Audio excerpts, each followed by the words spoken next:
Hey there. Are you ready to dive into some of America's most baffling cold cases? We're going to unlock the files on some really intriguing unsolved crimes, the kind that had captivated the public for decades. You know, what makes these cases so compelling is that they're more than just whodunits, right?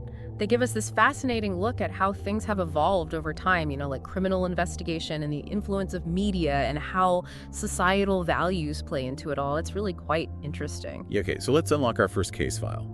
The Zodiac Killer.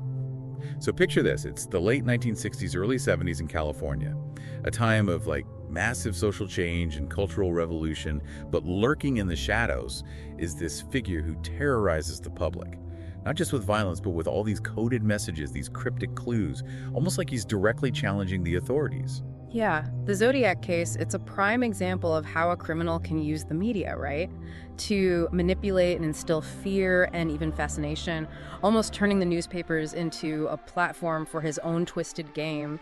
The public, they became obsessed, with decoding those messages, almost as if they were all caught in this real-life mystery novel. And the really creepy thing is, one of those ciphers, the 408 cipher, it actually gave us a glimpse into the killer's mind. It read, "I like killing people because it is so much fun."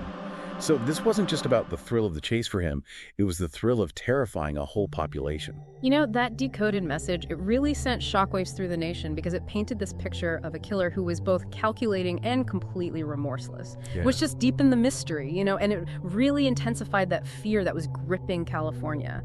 And despite countless leads and potential suspects and years of investigation, the Zodiac Killer's identity is still a mystery. It just shows how the passage of time, combined with the limitations of forensic technology back then, could create these seemingly impossible obstacles to overcome, even for the most dedicated investigators. It's true, and speaking of cases that were just completely surrounded by media attention, the murder of JonBenet Ramsey, it's a chilling example of how fast public fascination can complicate an already tragic situation. Just picture it, it's Christmas Day, 1996, a 6-year-old beauty queen is found dead in her own home. I mean, even just the image is enough to send chills down your spine. Oh, absolutely. It's heartbreaking on so many levels. And the media frenzy that followed JonBenet's murder, it was unlike anything we'd seen before.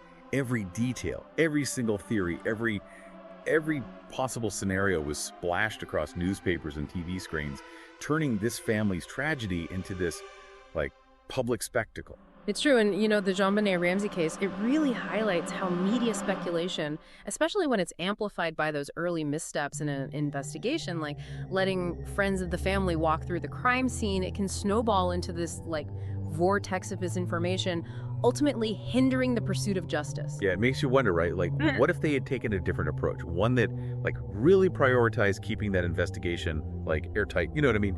Shielding that family from the relentless media. Could that have led to a different outcome? It's a question that still haunts investigators and the public today, but it also underscores a really, really crucial turning point in how, high-profile investigations are handled, particularly those that involve, young victims. Now let's journey back to 1947. Yeah. To the heart of Hollywood's golden age. So while the world was captivated by all the glamour and the stardom, there was this darkness lurking beneath the surface. Enter the Black Dahlia. Right. So the murder of Elizabeth Short, she was a young woman with dreams of making it big in Hollywood. But her murder, it wasn't just a crime. It became this massive media spectacle. I mean, the brutality of it, coupled with that, posthumous nickname, the Black Dahlia, it ensured that this case would be forever etched in the public memory. You know what I think is both fascinating and tragic about this case? It's almost like Elizabeth Short, the victim, she was overshadowed by all the media frenzy around her murder. Newspapers, they were filled with all these sensationalized stories about her life, her aspirations, her everything. It's like they painted a picture that may not have even reflected the real Elizabeth Short at all. You're absolutely right. The Black Dahlia case really exposes how, exploitative media sensationalism can be, especially in cases involving young women who are in the public eye. The focus tends to shift, from finding justice to just crafting this captivating narrative. And as if the murder itself wasn't horrifying enough, the killer made things even creepier. He sent these taunting letters directly to the police, and they were filled with all these details that only the killer could know.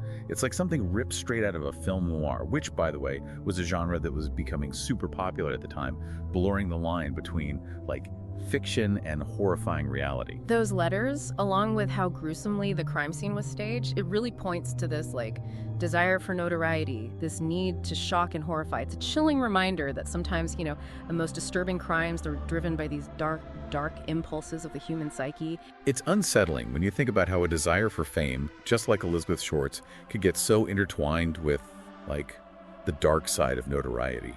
But the Black Dahlia case, this wasn't the only one to happen in a seemingly quiet town hiding its own share of secrets and scandals. Let's move on to the Hall Mills murders of 1922. Okay, so picture this, right? Small town, everyone knows everyone, and then boom, it's rocked by this huge scandal, an affair. And it ends in a brutal double homicide. We're talking a pastor, Edward Hall, and Eleanor Mills, who was a member of his congregation. And the thing is, they found their bodies on, a lover's lane, So naturally, the rumor mill went crazy. Oh, totally. Imagine a town that small, right? Where everyone's in everyone else's business, the pastor having an affair, probably an open secret. But then those bodies turn up? Man, the whispers turn into accusations real fast. Proof that even in those, picture-perfect places, darkness finds a way to lurk below the surface. You got it. That case, it was like a breeding ground for gossip. Accusations were flying everywhere.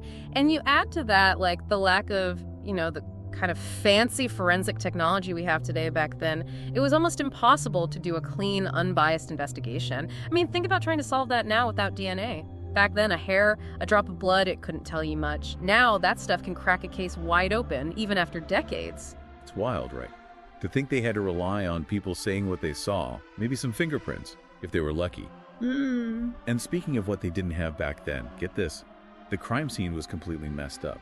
People weren't just curious, they were pocketing stuff, thinking it was a souvenir.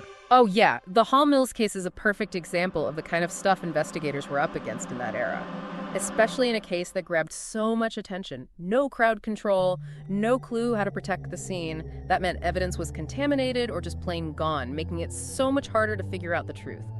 It just goes to show, like I was saying, how much those advancements in forensics really matter. Totally.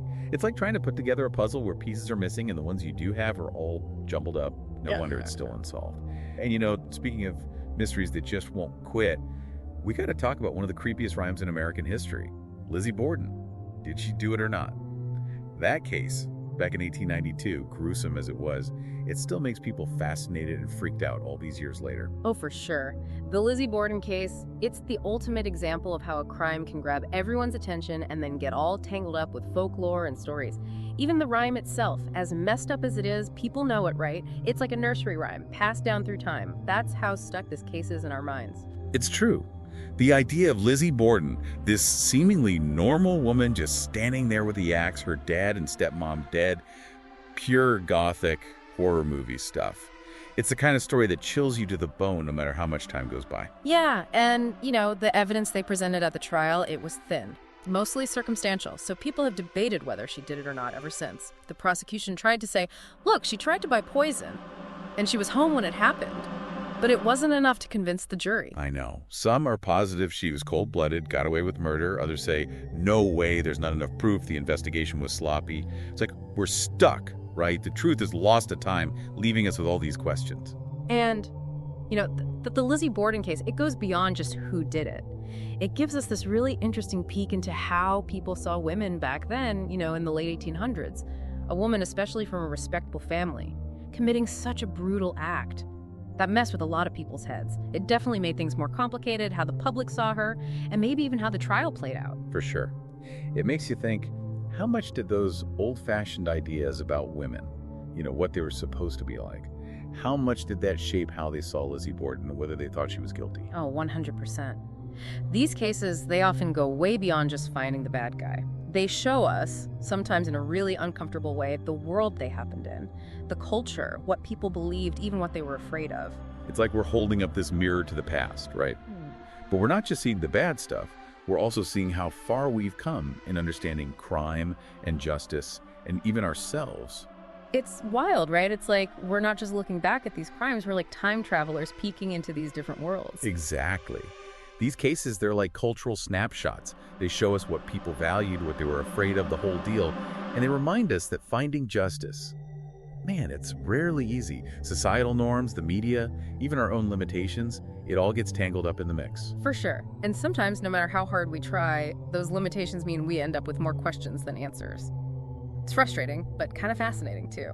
Yeah, I get it. It's true. And, maybe it's those missing answers that make these cold cases stick with us. They force us to sit with the unknown, to accept that sometimes we can't know for sure, and to face the fact that some mysteries might never truly be solved. It's true. It's like we're all drawn to that unknown, to the idea that maybe, just maybe, we could find the truth that's been hidden for so long. 100%. And in a way, when we keep thinking about these cases, when we look at the evidence, debate the what-ifs, when we refuse to let the victims be forgotten, we're saying that even when things are awful, even when we don't know, that search for understanding, for some kind of peace, that's just part of being human.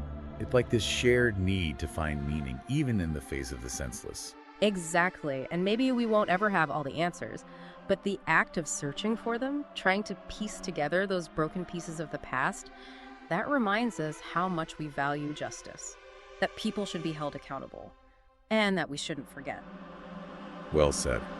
And with that, we're at the end of our deep dive into these unsolved mysteries.